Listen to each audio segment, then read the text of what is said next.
नमस्कार, मैं Deepak Sharma one India news से। मध्य प्रदेश में विधानसभा चुनाव को लेकर जहां सभी पार्टियां अपना अपना दमखम लगा रही, वहीं सतना जिले की रैगांव सीट से विंध्य जनता पार्टी की प्रत्याशी रानी बागरी भी पूरी तरह से प्रचार प्रसार में जुटी हुई। उनका कहना है कि यह पार्टी हमारी नई है, लेकिन हम समाज में, अपने क्षेत्र में समाज सेवा में बहुत पुराने। आज उन्होंने पत्रकार वार्ता करते हुए पत्रकारों से बताया कि यह विंध्य जनता पार्टी एक अलग करेगी जो अभी तक रैगांव क्षेत्र में नहीं हुआ। जहां हम आपको बता दें कि रानी बागरी ने बताया कि हमारे क्षेत्र में आज भी काफ़ी पिछड़ापन है, जहां भाजपा ने कुछ भी विकास नहीं किया। हमें भाजपा ने कई वर्षों तक लोभ लालच देकर पार्टी में रहने के लिए विवश किया। जहां हम इस वक्त विंध्य जनता पार्टी के साथ हैं और हम चुनाव लड़ रहे हैं, जहां हमें क्षेत्र से काफ़ी प्यार और स्नेह मिल रहा है, जहां हमने चुनाव लड़ने का मन बनाया है और जनता हमसे स्नेह करती है। उन्होंने पत्रकारों से बताया कि हमारे यहाँ बिजली, पानी, सड़क की बहुत बड़ी समस्या है, जहां हम विधायक बनते ही अगर जनता का प्यार मिला तो यह सब जल्द से जल्द पूरा करेंगे। आइए सुनाते हैं प्रेस कॉन्फ्रेंस में श्रीमती रानी बागरी ने क्या कहा। विधानसभा रैगांव चुनाव के संबंध में विंध्य जनता पार्टी सतना प्रेस कॉन्फ्रेंस आप सब लोगों के साथ में हमारी चल रही है। मैं आप सब लोगों से अनुरोध करती हूँ कि हमारी पार्टी एकदम नई है और अगर चौथा स्तंभ कहने वाला मीडिया मेरे साथ होगा तो उसके परिणाम बहुत अच्छे आएंगे। मैं आप सब लोगों से हाथ जोड़ करके निवेदन करती हूँ कि आप सब लोग मेरा सहयोग करिए और आपका सहयोग रहा तो निश्चित ही हमारी रैगांव विधानसभा सीट जीत के आएगी। सतना जिला से और मैहर जिला से भी हमारी सीट जीत के आएगी, क्योंकि राजनीति हो या कोई और कार्य हो, मीडिया का अहम रोल होता है। हमने पहले भी काम किया है तो हमें यहाँ तक लाने में मीडिया का ही अहम रोल रहा है। हमने कहाँ क्या काम किया, इसको पब्लिक तक ले जाने वाला मीडिया ही था। तो मेरा अनुरोध है, क्योंकि जब अधिसूचना जारी हो जाती तो बहुत सारी बातें भी लोगों की होती हैं कि लोगों से नहीं कहा जा सकता, नहीं बोला जा सकता है। तो अगर आप मेरी बात जन जन तक पहुंचाएंगे तो उसमें मेरे को चुनाव जीतने में थोड़ा आसानी होगी, क्योंकि नया चुनाव चिन्ह है। भाई जो पुराने दल हैं उनके अपने चिन्ह हैं, सबको मालूम है, लेकिन हमारा चुनाव चिन्ह गन्ना किसान नया है, जो अभी जन जन तक पता नहीं चला है। आपके माध्यम से मैं चाहती हूँ कि आप लोग जन जन तक पहुँचाने का कष्ट करें। दूसरा में करना क्या है, उसमें पहला तो है कि विंध्य प्रदेश के निर्माण में हम सब लोग संघर्ष करेंगे, ताकि हमारा पुराना जो गौरव था वो वापस हमें हमारे क्षेत्र को मिले, ताकि विंध्य प्रदेश का निर्माण हो। दूसरा है हमारा बरगी नहर, उसमें कार्य की गति बहुत धीमी है। हमारा पूर्ण प्रयास होगा कि जल्द से जल्द क्षेत्र के किसानों को बरगी नहर का पानी मिले। तीसरा है विद्युत आपूर्ति। रैगांव विधानसभा में भीषण संकट है बिजली का। ट्रांसफार्मर जले हुए हैं पूरे, और बिजली के बिल एक तरफ सम्माननीय मुख्यमंत्री जी घोषणाएं करते हैं कि बिजली का बिल हमारा माफ कर दिया गया है, और दूसरी तरफ 2 गुना बिल किसानों को पहुंच रहे हैं। तो मेरा प्रयास इसमें भी होगा कि मैं सब किसानों को इसमें न्याय दिलाऊं। जो 2 गुना बिल भेजे गए हैं उनको मुख्यमंत्री के घोषणा अनुसार ही बिल जमा करने पड़े, ये मेरा प्रयास होगा। पांचवा, प्रत्येक पंचायत जुड़े। इससे हमारी जो जनपद और जिला की जो पहुंच मार्ग हैं उनसे हमारी रोडें, हमारे गांव लिंक हों। क्योंकि अभी क्षेत्र में घूमने के बाद हमें पता चला कि 50% गांव आज भी हैं। भाजपा जो विकास का ढोंग करती है, बोलती है कि हमारा टोटल विकास क्षेत्र में हो चुका है और हम विकसित प्रदेश और विकसित राष्ट्र में आ चुके हैं, लेकिन जब आप क्षेत्र में जाके देखते हो तो आज भी 50% हमारी ग्राम पंचायतें ऐसे हैं जो जनपद और जिला के लिंक रोड उनकी आज भी नहीं है। मेरा तो निवेदन है आप लोगों से कि बीच बीच में स्वास्थ्य केंद्र, उप स्वास्थ्य केंद्र हो, चाहे सामुदायिक स्वास्थ्य केंद्र हो, उनमें बीच बीच में आप लोगों को भी धावा बोलना चाहिए। टोटल ताले पड़े हुए हैं, उनमें जंग लगा हुआ है, तो इस पर भी हमारा विशेष ध्यान होगा ताकि जो भी हमारे सरकारी विभाग हैं और जिनके केंद्र ग्रामीण क्षेत्र में खुले हुए हैं वो प्रॉपर टाइमली खुलें और लोगों को उसका लाभ मिले। पॉइंट है आपका पेयजल और सिंचाई की सुविधा। रैगांव विधानसभा में आज तक अभी भी कहीं पेयजल की व्यवस्था नहीं है। जो हमारी नल जल योजनाएं हैं केंद्र शासन द्वारा चलाई जाती हैं, लेकिन ग्रामीण क्षेत्र में आज भी उन योजनाओं का क्रियान्वयन नहीं हुआ है और कागज में हो चुका है। जिस तरह से हम पेपर पढ़ते हैं, मीडिया, इलेक्ट्रॉनिक मीडिया में न्यूज़ देखते हैं, तो पता चलता है कि उनके हिसाब से तो सारे गांव पेयजल की सुविधा उपलब्ध हो चुकी है। लेकिन आप वर्तमान में जाएंगे, अभी अभी ताज़ा एक मुद्दा भी हुआ है, हो सकता है आप लोगों की जानकारी में आया हो कि नहीं आया है।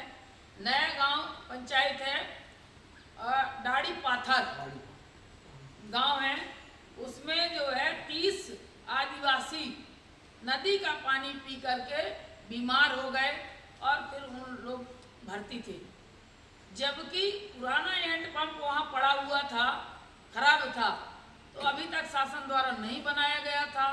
जब उस दिन विरोध किया गया तब तुरंत उसको बनाया गया और बनाया गया तो पानी जमानों का भरा हुआ है, एकदम लाल पानी, पीने योग्य कतई नहीं था। तो इस तरह की पोजीशन है ट्राइबल बस्तियों में, जबकि मुझे मालूम है कि ट्राइबल बस्तियों में, हरिजन बस्तियों में बहुत पैसा केंद्र सरकार द्वारा आता है, क्योंकि फर्स्ट प्रायोरिटी में ट्राइबल क्षेत्र का विकास केंद्र सरकार का मुद्दा होता है। लेकिन आप जब जाकर के वहाँ देखेंगे तो किसी भी तरह का ना तो रोड है, ना पानी की व्यवस्था है और ना ही लाइट है। वो आज भी मट्टी के तेल से लालटेन जला करके जीते हैं। प्रयास होगा कि इनको इन समस्याओं से मुक्ति दिलाऊं। सुविधा तो जो हमारी नहर है उसमें तो प्रयास किया ही जाएगा, उसके साथ साथ बड़े जलाशय बनाने का प्रयास किया जाएगा, क्योंकि नहरों का पानी आने में अभी बहुत टाइम लगना है। तो बड़े जलाशय बनाने का प्रयास किया जाएगा ताकि वर्षा का पानी रुके और उससे किसानों को लाभ हो। और युवाओं के लिए हमारा प्रयास होगा कि रैगांव विधानसभा एक ऐसी विधानसभा है जहां पर आज भी किसी भी तरह के उद्योग डेवलप नहीं किए गए हैं।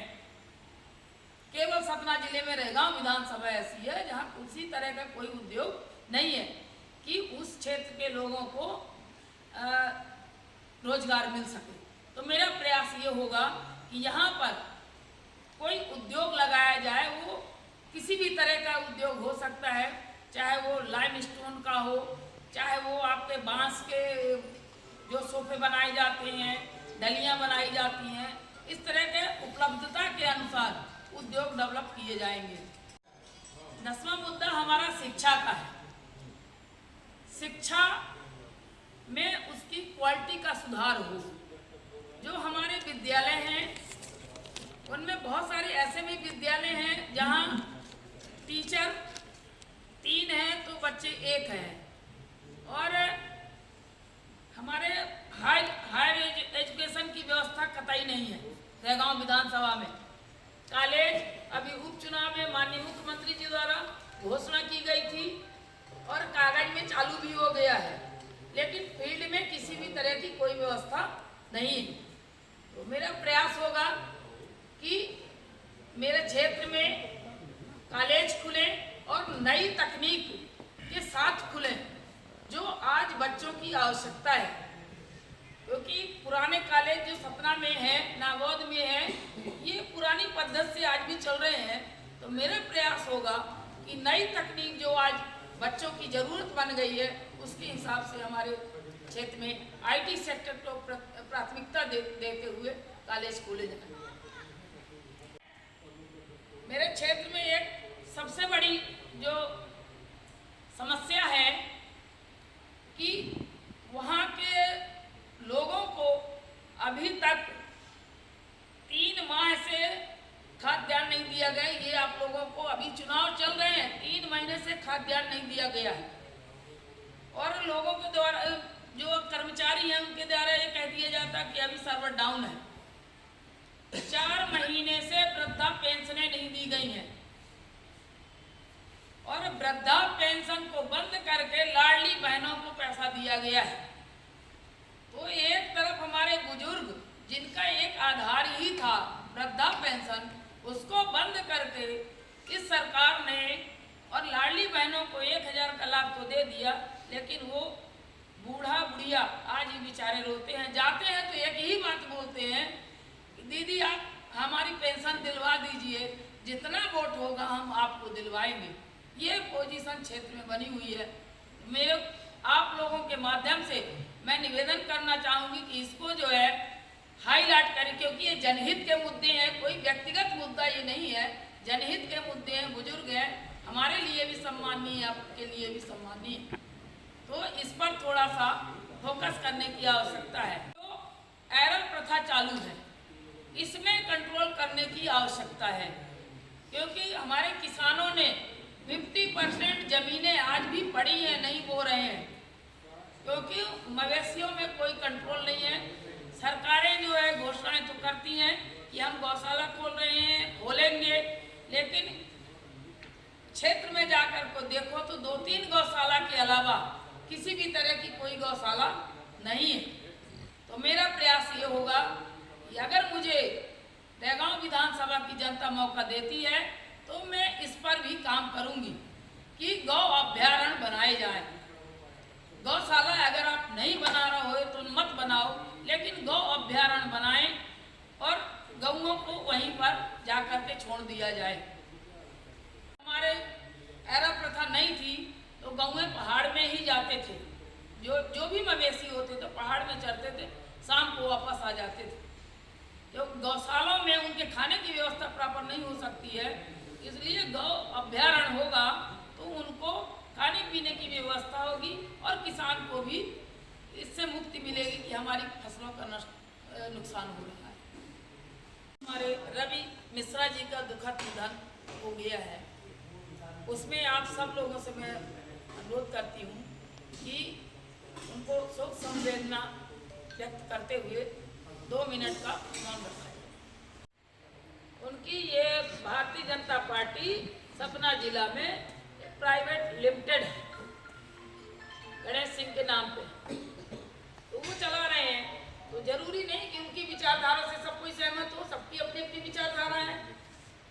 हम तो उस दल वाले कार्यकर्ता थे जो जिसको संगठन चलाता था, एक विचारधारा थी कि हम किस विचारधारा से काम कर रहे हैं, हम उस संगठन के कार्यकर्ता थे। लेकिन अब आप ये मानती हैं कि 7 विधानसभा में गणेश सिंह जी ने टिकट दिया है? बिल्कुल मानती हूँ मैं। वो अपने आप को सीएम का कैंडिडेट मानते हैं, वो अपने आप को सीएम का कैंडिडेट मानते हैं और उन्होंने ही पूरे जिले को चौपट किया है। भारतीय जनता पार्टी को उन्होंने ही चौपट किया पूरे जिले में। वो खुद चुनाव लड़ रहे हैं, इसमें कितना असर डालेंगे आप सतना विधानसभा में? ये देखिए, मैं तो अपने चुनाव में ध्यान दूंगी, उनका चुनाव क्या है वो जाने। दूसरा एरिया है, मेरा कोई एरिया नहीं है। वो अपना चुनाव लड़ेंगे, मैं अपना चुनाव लड़ रही हूँ और मैं चुनाव जीतने के लिए लड़ रही हूँ, किसी को हराने या उसके लिए मुझे लगता है चुनाव नहीं।